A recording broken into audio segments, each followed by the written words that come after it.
Okay, let's go over the answers to the chapter 25 student work.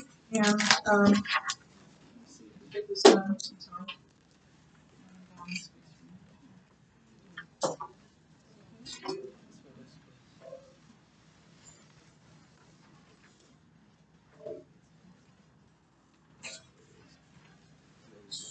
Michael, hey, Michael, nice to meet you. The end of chapter 11 suggests that the Pharisees were motivated by their fear that the Romans would hear of Jesus' popularity and crack down on the nation. Why? What does their emphasis, or excuse me, okay, sorry. What does their emphasis on politics over truth communicate about their priorities? Kind of a convoluted question, yeah. They wanted control and power instead of the values of their country. Yeah, I would say that was very true of the leadership, for sure, that they were wanting to be in control. What else? Yeah. They believed like, oh, if Jesus gets popular, then the Romans will destroy us. Like they aren't factoring God into it in the slightest. Yeah, and they're not considering who Christ is, right? They're selfish. Their motives are selfish. Anything else? So they were more interested in maintaining their power and their standing, and not as interested in what the scriptures had to say about Messiah. Had they done that, they might have figured out who Jesus was. But of course, God wouldn't have allowed that because Jesus had to die. When Caiaphas spoke about one man's dying for the people, what did he intend to say would be the advantage of eliminating Jesus? Yeah.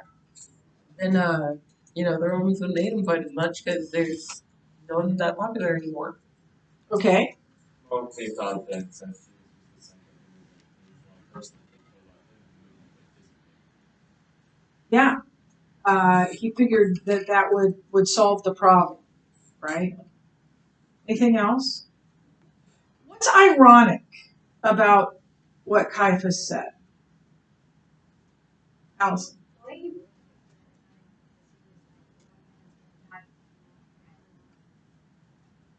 I don't hear.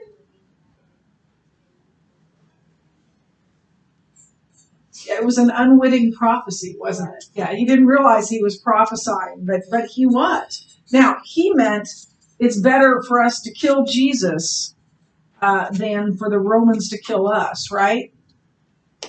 But it could also be taken, it's better for one man to die for the sins of the people. That's not what he meant.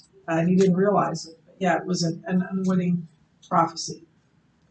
Apparently, Caiaphas prophesied without realizing it. What did his prophecy say about what would be the implications of Jesus? Yes.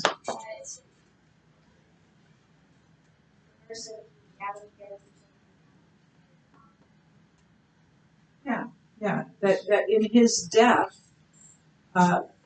people would come to him, come to know him, and be saved through that. So it would benefit all who would come to him. He would pay the penalty for our sins on that cross.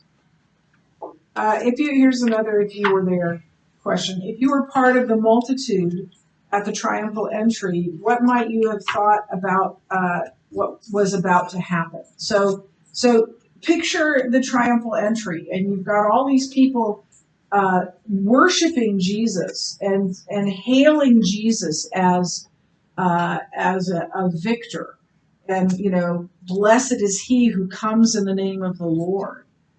What do you think is going to happen next? If you're there, you don't know the end of the story.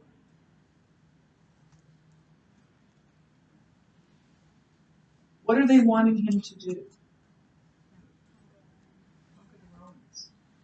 So next, he mounts up an army and he goes and slays the Romans. He goes to war with the Romans, or he's hailed as a king, as a military king. But that is not at all what happens, and that's not at all the reason he came. And I think that's part of why the people were so disillusioned when that didn't. They were looking for a political hero, not a spiritual one. How surprised would you have been with Jesus' crucifixion a week later? Well, we're kind of very surprised. I hate the how question. Yeah, I kind of touched on that, but that's not what they were expecting. And so they probably were, I mean, there could have been a multiplicity of feelings. Right? There could have been anger, there could have been disappointment, there could have been grief, there could have been shock, any number of things that people might have felt.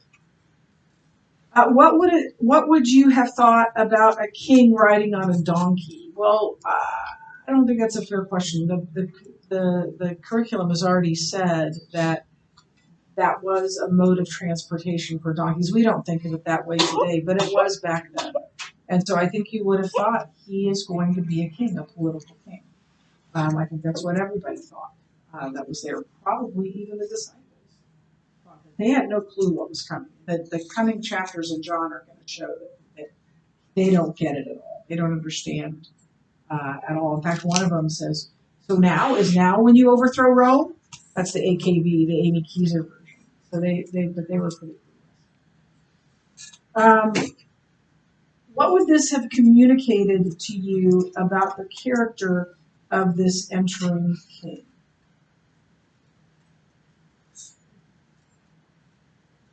We'll talk about this in the teaching lesson. Yeah.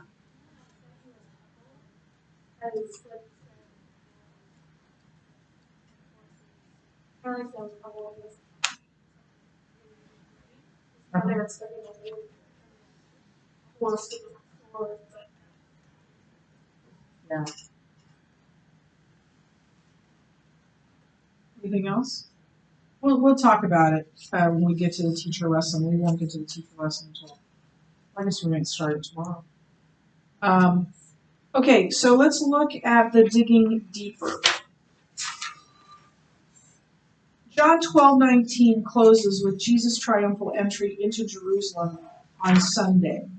The next verse has Jesus in Jerusalem the next afternoon. According to the following references, what happened Sunday night and Monday morning? So what was happening in Mark 11 and Matthew 21? Yes. Yeah, stayed at Bethany. Yep. He returned to Bethany. Okay, we'll go over those last two tomorrow and lecture.